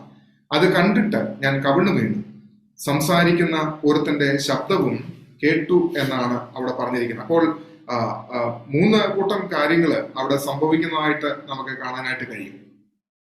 മഹത്വം കണ്ടു. Ezekiel saw the glory of God. യഹോവയുടെ മഹത്വം കാണുവാനായിട്ട് കഴിയും. പിന്നീട് എന്താണ്? ഐ ഫെൽ ഡൗൺ, ഞാൻ കവിണ്ണ് വീഴുവാനായിട്ട് ഇടയായി തീർന്നു. 3 എന്താ പറയുന്നത്? ഐ ഹേർഡ്, ഞാൻ എന്നോട് സംസാരിക്കുന്ന ഒരു ശബ്ദം കേട്ടു. അപ്പൊ 3 കൂട്ടം കാര്യങ്ങൾ അവിടെ കണ്ടു. ഞാൻ കണ്ടു, ഞാൻ വീണു, ഞാൻ കേട്ടു.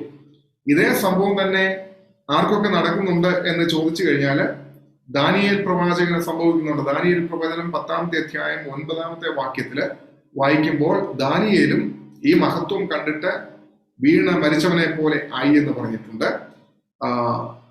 യോഹന്നാൻ അപ്പോസ്തലൻ വെളിപ്പാട് പുസ്തകം 1-ാമത്തെ അധ്യായം 17-ാമത്തെ വാക്യത്തിൽ പത്മോസ് ദ്വീപിൽ വെച്ചിട്ട് ഈ മഹത്വം കണ്ടിട്ട് താനും വീണതായിട്ട് അവിടെ രേഖപ്പെടുത്തിയിട്ടുണ്ട് എന്നുള്ളത് ഓർത്തുകൊണ്ട് ഇനിയും ഈ മഹത്വം കണ്ടിട്ട് എസെക്കിയേലിന് പറ്റിയത് എന്താകുന്നു എന്ന് ചോദിച്ചാൽ 7 ദിവസം സ്തംഭിച്ച് പാർത്തു എന്നാ പറയുന്നത്. ഈ ദർശനം കണ്ടിട്ട് അദ്ദേഹം 7 ദിവസം സ്തംഭിച്ച് പാർത്തു എന്ന് പിന്നീട് അടുത്ത വാക്യത്തിലേക്ക് നമ്മൾ പോകുന്ന അധ്യായങ്ങളിലേക്ക് പോകുന്ന സമയത്ത് നമുക്ക് കാണാനായിട്ട് കഴിയും. അത്രയ്ക്ക് ഭയങ്കരമായിട്ടുള്ളതായ ഒരു ദർശനമാണ് നമുക്ക് ഇവിടെ കാണുവാനായിട്ട് കഴിയുന്നത്. അതുകൊണ്ട് ഇന്ന് ഞാൻ എന്റെ വാക്കുകളെ ഇവിടെ അവസാനിപ്പിക്കുമ്പോൾ 1-ാമത്തെ അധ്യായം മാത്രമേ എടുത്തുള്ളൂ. അതിനകത്ത് യഹോവയുടെ മഹത്വത്തിന്റെ പ്രത്യക്ഷത മാത്രമാണ് പറയുവാനായിട്ട് ഇടയായി തീർന്നത്. യഹോവയുടെ മഹത്വത്തിന്റെ പ്രത്യക്ഷത എത്ര ഭയങ്കരമായിട്ടുള്ള ഒരു കാഴ്ചയാണ്. ഒരു വലിയ കൊടുങ്കാറ്റിന്റെ അകമ്പടിയോടുകൂടെ, ഒരു ഗ്രേറ്റ് ക്ലൗഡിന്റെ വലിയ മേഘത്തിന്റെ അകമ്പടിയോടുകൂടെ, ആ മേഘം തന്നെ മുഴുവനും അതിന്റെ ചുറ്റും അതിന്റെ സറൗണ്ടിങ്സ് മുഴുവനും പ്രകാശിച്ചുകൊണ്ടിരിക്കുന്ന വലിയ പ്രകാശമാണെന്ന് ഓർക്കണം. ആ മേഘത്തിനകത്ത് ഒരു വലിയ ഫയർ കത്തിക്കൊണ്ടിരിക്കുകയാണ്. ആ കത്തിക്കൊണ്ടിരിക്കുന്ന ഫയറിന്റെ നടുവിൽ വീണ്ടും എന്താണ്? ജ്വലിക്കുന്ന ഒരു ഗ്ലീമിംഗ് മെറ്റൽ, അതിന്റെ ഒരു കാഴ്ച, ജ്വലിക്കുന്ന ദീപ്തമായിട്ടുള്ള മറ്റൊരു കാഴ്ച. വീണ്ടും അതിന്റെ നടുവിൽ നിന്ന് 4 ജീവികൾ, 4 കെരൂബുകൾ വരുന്നു. ആ 4 ജീവികൾക്ക് 4 ചിറകുകളുണ്ട്. അവയ്ക്ക് മനുഷ്യ മുഖമാണെന്ന് കാണുന്നു. വീണ്ടും അവയ്ക്ക് 4 മുഖങ്ങളുണ്ട്, 4 ഫേസ്, 4 രീതിയിലാണ്. ഒന്നിന് മനുഷ്യ മുഖമാണെങ്കിൽ, ഒന്നിന് സിംഹത്തിന്റെ മുഖം, ഒന്നിന് കാളയുടെ മുഖം, ഒന്നിന് കഴുകിന്റെ മുഖം. ഈ 4 മുഖങ്ങളും എന്തിനെ കാണിക്കുന്നു? കർത്താവായ യേശു ക്രിസ്തുവിന്റെ സ്വഭാവത്തെയും കർത്താവായ യേശു ക്രിസ്തുവിന്റെ സ്ഥാനത്തെയും കാണിക്കുന്നു. അപ്പോൾ കെരൂബുകൾ ആകെ മൊത്തം ടോട്ടൽ റെപ്രസെന്റ് ചെയ്യുന്നത് ആരെയാകുന്നു എന്ന് ചോദിച്ചാൽ കർത്താവായ യേശു ക്രിസ്തുവിനെ റെപ്രസെന്റ് ചെയ്യുന്നു. ഈ കെരൂബുകളുടെ കാലിന്റെ കീഴിൽ എന്തുണ്ടെന്നാ പറഞ്ഞിരിക്കുന്നത്? കണ്ണുകളാണ്. ചുറ്റോട് ചുറ്റും കണ്ണുകൾ അതിന്റെ റിമ്മിൽ പിടിപ്പിച്ചിരിക്കുന്നു. ഈ കണ്ണുകൾ കാഴ്ചകൾ കാണുന്നു. ഇവ നേരെ പോകുന്നതാണ്. ഇവയുടെ സഞ്ചാരം നേരെയാണ് എന്നുള്ളത് നമുക്ക് കാണാനായിട്ട് കഴിയുന്നു. ഈ കെരൂബുകളുടെ ചിറകിനിടയിൽ മനുഷ്യ കൈ ഉണ്ടായിരുന്നു. ഇതെല്ലാം നമുക്ക് കാണാനായിട്ട് കഴിയുന്നുണ്ട്. പിന്നീട് എന്താണ് പറഞ്ഞത്? ഇതിന്റെ സൗണ്ട്, ഇത് കടന്നു പോകുമ്പോഴത്തെ ഇതിന്റെ ശബ്ദം എന്താണ് എന്നുള്ളത് നമുക്ക് മനസ്സിലാക്കാനായിട്ട് കഴിയുന്നുണ്ടല്ലോ. പിന്നീട് കണ്ടത് എന്താണ്? ഇതിന്റെ തലയ്ക്ക് മീതെ ഒരു വലിയ വിധാനമുണ്ട്. ആ വിധാനത്തിൽ ഒരു സിംഹാസനം. ആ സിംഹാസനത്തിൽ മനുഷ്യരൂപത്തിൽ ഇരിക്കുന്നവനായ ഒരുവൻ, അത് കർത്താവായ യേശു ക്രിസ്തു. ആ കർത്താവായ യേശു ക്രിസ്തുവിന്റെ അര മുതൽ മുകളിലോട്ട് ഒരു ഗ്ലീമിംഗ് ലൈറ്റാണ് കാണുന്നത്. ജ്വലിക്കുന്നതായിട്ടുള്ള ഒരു പ്രകാശം. അര മുതൽ കീഴോട്ട് തീ കത്തുന്നത് പോലെ ആയിരുന്നു എന്ന് കാണുന്നു. ഇതാണ് യേശു ക്രിസ്തുവിന്റെ മഹത്വത്തിന്റെ പ്രത്യക്ഷത. ആ മഹത്വം അഴിച്ചു വെച്ചിട്ട് അവൻ ഭൂമിയിലേക്ക് വരുവാനായിട്ട് ഇടയായി തീർന്നു. മനുഷ്യർ അവനെ ഈ ലോകത്തിൽ ദണ്ഡിപ്പിക്കുവാൻ, പീഡിപ്പിക്കുവാനായിട്ട് ഇടയായി തീർന്നു. ഇനിയും ഒരു കാര്യം കൂടെ പറഞ്ഞിട്ട് അവസാനിപ്പിക്കുക.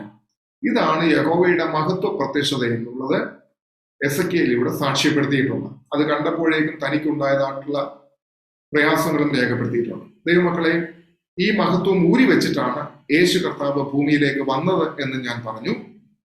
ഇനിയും അവൻ വരുന്നത് എങ്ങനെയാണ്? തന്റെ മഹത്വ പ്രത്യക്ഷതയിൽ.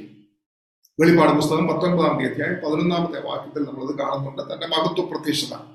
അന്ന് ലോകം അവനെ കാണാനായിട്ട് പോകുന്നത് ഏത് രീതിയിലായിരിക്കും എന്നറിയാമോ? ഇപ്പോൾ എഹെസ്കേൽ കണ്ടതായ ദർശനത്തിൽ പറഞ്ഞിരിക്കുന്ന പ്രകാരമായിരിക്കും അവന്റെ വരവെന്ന് ഓർത്തുകൊള്ളണം. ഈ പ്രത്യക്ഷത ഇനിയും ലോകത്തിന്റെ അന്ത്യത്തിൽ നടക്കുവാനായിട്ട് പോകുന്ന അന്ന് എന്താണ്?